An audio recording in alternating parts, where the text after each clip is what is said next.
Salut la Bulls Nation, bienvenue sur French Bulls TV pour cette vidéo très spéciale puisque ça y est, c'est officiel, ça a été annoncé ce matin. Jim Boylen est viré.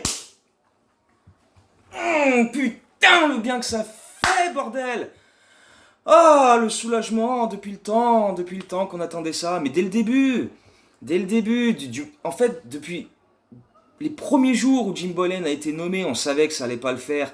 Même pas une semaine qu'il était là, il y avait une mutinerie quasiment de la part des joueurs qui voulaient pas aller s'entraîner parce qu'on sortait d'un back-to-back où on avait perdu de 56 points à la maison contre Boston. Moins 56 à la maison contre Boston en back-to-back. Et Jim Boylen voulait faire un entraînement le lendemain matin, un dimanche matin. Les joueurs, ils ont pété un câble. Et Boylen n'était même pas là depuis une semaine. Donc déjà là, tu sentais qu'entre lui et les joueurs, ça allait pas le faire du tout. Et évidemment, on s'est rendu compte pendant plus d'un an et demi après ça que ça a jamais accroché. Parce que c'est même pas tant le bilan. C'est même pas tant le bilan victoire-défaite de Jim Boylen, qui est malgré tout extrêmement dégueulasse. 39 victoires, 84 défaites.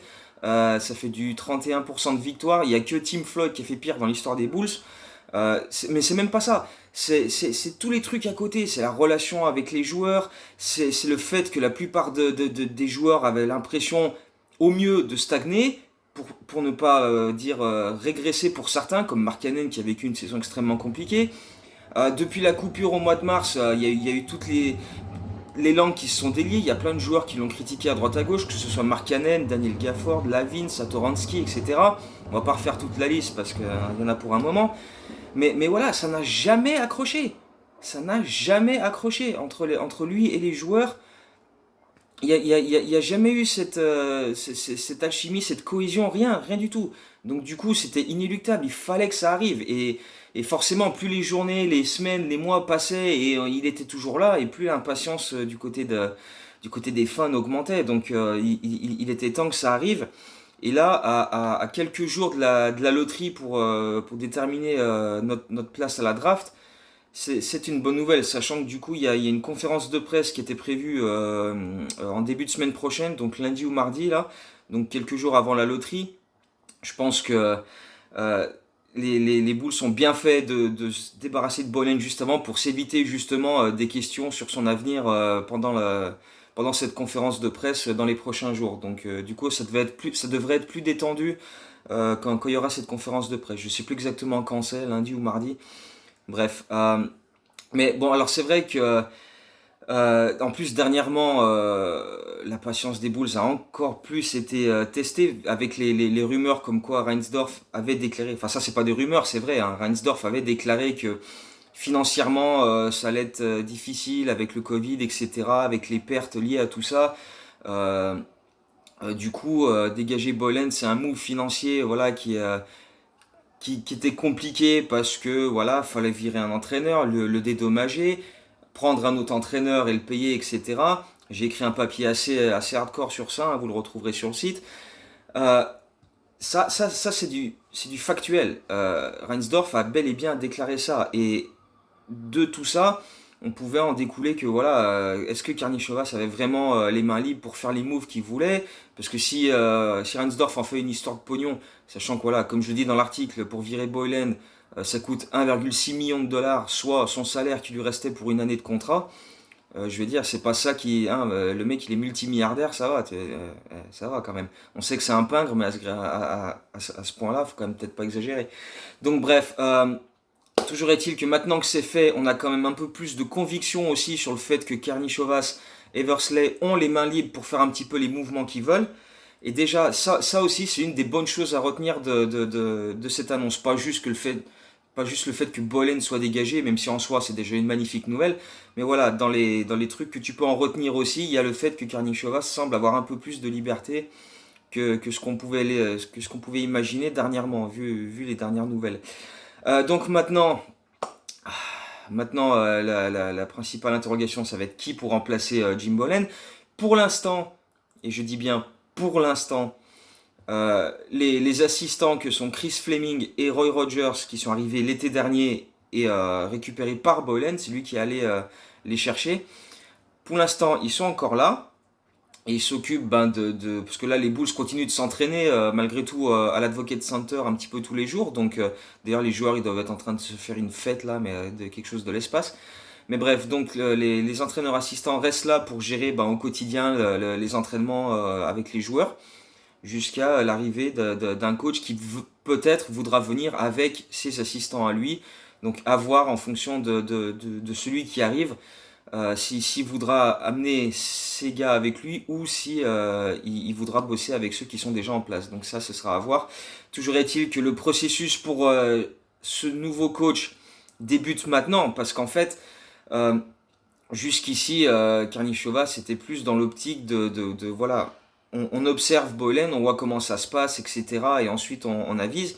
Donc maintenant que Boylen n'est plus là, la recherche débute. Donc évidemment, il y a plein de noms qui vont sortir. Il y en a qui reviennent avec insistance depuis des mois et des mois. Hein. Il y a comme Ime Udoka, l'assistant coach des Sixers. Adrian Griffin, l'assistant coach à Toronto. Et qui a été assistant coach à Chicago il y a déjà pas mal de temps de ça. Et ancien joueur des Bulls également. Et puis, il y a des noms qui vont s'ajouter au fur et à mesure. Il y a toujours la piste Kenny Atkinson qui a été viré par les Nets euh, en février ou mars pendant que la saison était encore en cours à ce moment-là, avant la coupure avec le Covid.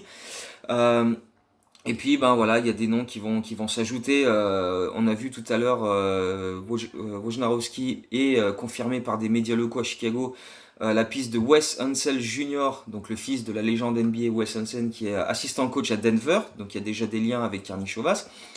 Il y a eu également, Stephen Silas, Stephen Silas, ou Silas, bref, assistant coach à Dallas en ce moment.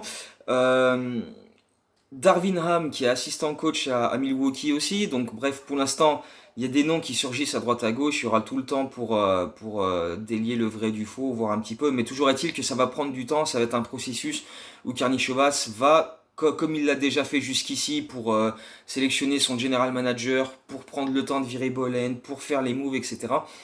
Il va prendre le temps de parler un petit peu à droite à gauche. Et analyser tout ça. C'est pas une décision qui va se faire comme ça, pas comme Gar Forman quand il a choisi Fred Hoiberg, tu vois. Il y a eu aucun entretien, aucun contact à droite à gauche. Il a dit hop, on appelle Fred Hoiberg et c'est terminé, quoi. Donc voilà, là on prend le temps, on fait les choses comme elles doivent être faites. C'est vrai que c'est rare à Chicago, on a toujours pas l'habitude, mais voilà, depuis que Karnišovas est là, depuis le mois d'avril, les choses sont faites dans l'ordre, de manière réfléchie. Donc voilà, le processus pour le nouveau head coach va se faire de cette manière-là également. Donc, on va voir des noms sortir dans les prochains jours. Il y aura des entretiens, etc. Est-ce qu'on aura une annonce avant la loterie de la draft qui est jeudi? On ne sait pas. Toujours est-il qu'après la draft, elle a lieu en octobre. Donc, il y aura le temps faire les choix d'ici là. Donc, on va continuer de suivre tout ça évidemment. Donc je saurai demain si j'ai possibilité de faire un live pour la loterie, qui est donc dans la nuit de jeudi à vendredi. Parce que en fait je reprends le taf demain. Donc suivant les horaires que je vais avoir, si je suis là pour faire le live, on se fait un live sur la chaîne YouTube. Et on aura le temps de revenir sur tout ce qui a été annoncé entre temps avec le départ de Boylen, etc. En attendant, donc je vous tiens au courant pour tout ça dès que je sais tout ça demain. En attendant, on va pouvoir fêter ça tranquillement. Euh, ouais, il va falloir là, fêter ça. Donc je vais aller me chercher quelques bières là au petit store en bas et puis on va se fêter ça tranquillement entre nous là et puis se dire que ça y est, enfin on a quand même quelque chose de cohérent qui se dresse face à nous. Donc voilà, on peut envisager l'avenir avec pas mal de sérénité. Donc voilà, juste une vidéo pour tout ça. Donc merci pour rien, Jim Boylen. On va vite t'oublier. Et puis on va tourner la tête vers l'avenir parce que il s'annonce quand même un petit peu plus ensoleillé que là, quoi. Parce que bon, je suis quand même en Angleterre, faut pas déconner. Donc voilà, Jim Boylen, merci pour rien. Bye. Et puis à toute la Bulls Nation, profitez, hein. Voilà, on va fêter ça tranquille et puis on se retrouve très très bientôt pour la loterie et tout ce qui s'ensuit. Allez, d'ici là, comme toujours, hein, go Bulls, go Bulls.